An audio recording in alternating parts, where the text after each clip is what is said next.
Prvé modely Nissanu Skyline sa objavili už koncom 50. rokov. No vtedy ešte nič nenaznačovalo, aký bol skutočný cieľ japonského výrobcu. Bolo ním modré nebo. Inými slovami, Japonci chceli konkurovať Ferrari a Lamborghini.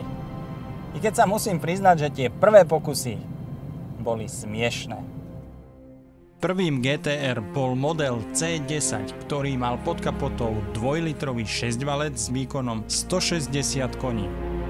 V tom čase však malo Ferrari aj Lamborghini vyše 300 koní. Konkurencia prvý raz dvihla obočie pri generácii s označením R32. Nasledovala R33 a R34, ktorú na svetlo sveta vyniesli tunery. Prekopané 1000-koňové špeciály neboli ničím výnimočným. A Brian O'Connor sa postaral o to, aby o tomto modeli vedeli úplne všetci.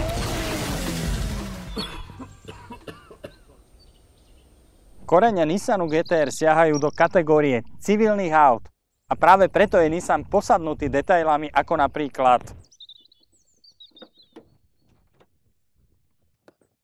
ľahko vymeniteľný vzduchový filter. Navyše, ak dneska plačete za érou analogových aut, tak vám musím s radosťou oznámiť, že Nissan GTR môžete rozobrať 2 kľúčami. Stačí vám 13 a 10. A to je úžasné. Klenotom každého auta je však motor. Inak to nie je ani v tomto prípade. Civilný pôvod znamená, že jeho zdvihový objem je pomerne skromný. 3,8 litra. Navyše, kým ostatní bojujú s kliatbou downsizingu, Nissan GTR nevie, čo to je. 6 valcov a 2 turba používa už vyše 20 rokov. A aj napriek tomu je maximálny výkon rovných 570 koní.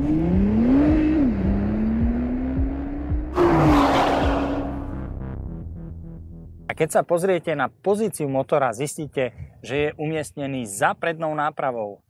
Takže technicky sa jedná o auto s motorom v strede. Súčasťou zmien pre modelový rok 2017 je aj zosilnená kapota. A kým niektorí používajú hliníkovú, prípadne karbonovú kapotu, v prípade Nissanu GTR je to poctivá oceľ. Takže môžete aj posilovať. 1, 2, 3, 4, 10, 11, 12, 13, 14, 15. Na druhej strane GTR sa môže píšiť množstvom odľahčených materiálov, ako napríklad karbón či plastová imitácia liatiny na motore. Pneumatiky sú plnené dusíkom. Ten sa nerozťahuje a neprehrieva ako vzduch. Takže pneumatiky vydržia na trati skutočne veľa. A to ma privádza k prvej pointe. Nissan GTR vás dokáže technicky fascinovať aj vtedy, keď ste na ňom neprešli ani 1 meter. Ešte predtým, než doň nasadnete, zistíte, že je v skutku rozmerný. Tu sa však musíme vrátiť ku koreňom GTR-ka. Je to auto, ktoré vám bude slúžiť každý deň. A práve preto sú vám niektoré detaily intímne známe. Napríklad kľúč. Taký istý nájdete aj v Nissane Micra. Nemá síce nápis GTR, ale inak je identický. Nový interiér pôsobí hodnotnejšie. Ovládanie rádia má iba 11 tlačidiel namiesto pôvodných 27. A grafika 8-palcovej obrazovky opäť pochádza z Gran Turisma. Možno práve preto tu nájdete ukazovateľ natočenia volantu. Zrejme pre prípad, že by ste chceli ovládať auto joystickom od PlayStationu. A z praktickej stránky musím pochváliť aj koberčeky. Máte totiž na nich náhradný znak GTR pre prípad, že by vám tento zo zadnej kapoty niekto ukradol. Skutočne, premerali sme to a je to identické. Takže Nissan vám dáva jeden náhradný diel na koberčekoch. A aký je Nissan GTR za volantom? Úplne normálne. Je Jednoducho zaradíte drive a idete.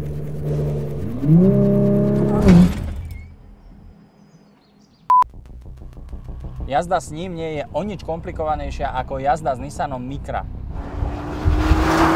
Teda pokiaľ sa nezačnete hrať s nastaveniami. Prevodovku si dáme do race módu, podvozok takisto a samozrejme aj trakčnú kontrolu. Tak ideme na to. Launch control.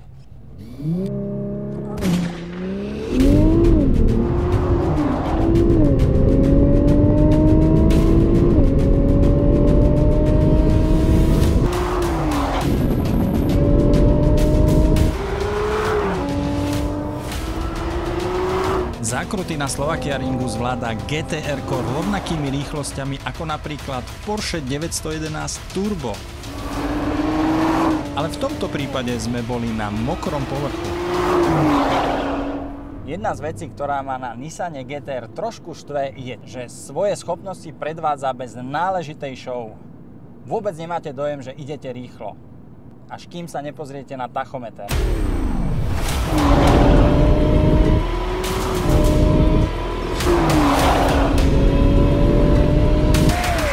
Rýchlosti, akými dokáže toto auto prechádzať zákruty,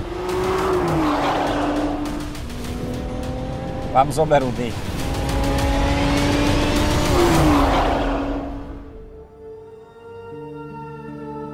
GTR-ko je neuveriteľne presné, ukrutne rýchle. No musím povedať, a teraz to bude znieť určite ako klišé, že je tak trochu bez emócií. Bez nezmyselne hlasného výfuku. Proste niečo mi tu chýba. Snaha o dokonalosť je správna vec, ale dokonalosť znamená mnohokrát elimináciu ľudského faktoru. A keď z niektorých vecí zoberieme ľudský faktor, stratí sa vášeň. Tam, kde si sa stráca duša dnešných moderných automobilov. A stráca sa aj pôvodná myšlienka. V Nissane dosiahli nebo. A to má svoju cenu. V tomto prípade rovných 103 000 eur. A to nie je málo, hoci stále je to o 70 000 eur menej, ako stojí Porsche 911 Turbo. Pritom pred 10 rokmi stál Nissan GTR iba čosi vyše 60 000 eur.